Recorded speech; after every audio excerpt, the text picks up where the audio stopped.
Salva noi, armati come siamo di fede e di amore.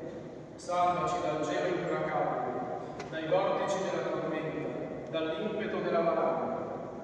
Fa che il nostro piede posi sicuro sulle creste vertiginose, sulle diritte pareti, oltre i crepacci insidiosi.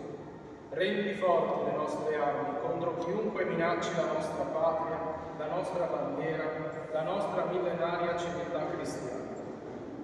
E tu, Madre di Dio, candida più della neve, tu che hai conosciuto e raccolto ogni sofferenza e ogni sacrificio di tutti gli alpini caduti, tu che conosci e raccogli ogni anelito e ogni speranza di tutti gli alpini, vivi e in armi, tu benedici e sorridi ai nostri battaglioni e ai nostri gruppi, così sia.